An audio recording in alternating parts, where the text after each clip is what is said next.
Now we have a lot of members asking about Z package and PhilHealth around the Philippines.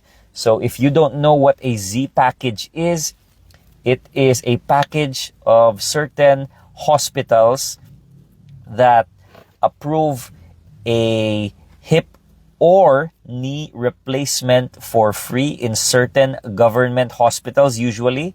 Not all government hospitals have this.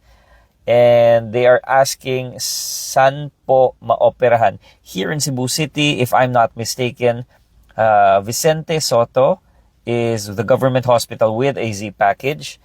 And it's very possible that if you go to Vicente Soto, you can get a free surgery for a hip or knee replacement under the Z package, if I'm not mistaken. Now, of course, please do your own research because I no longer go to the government hospitals in Cebu City.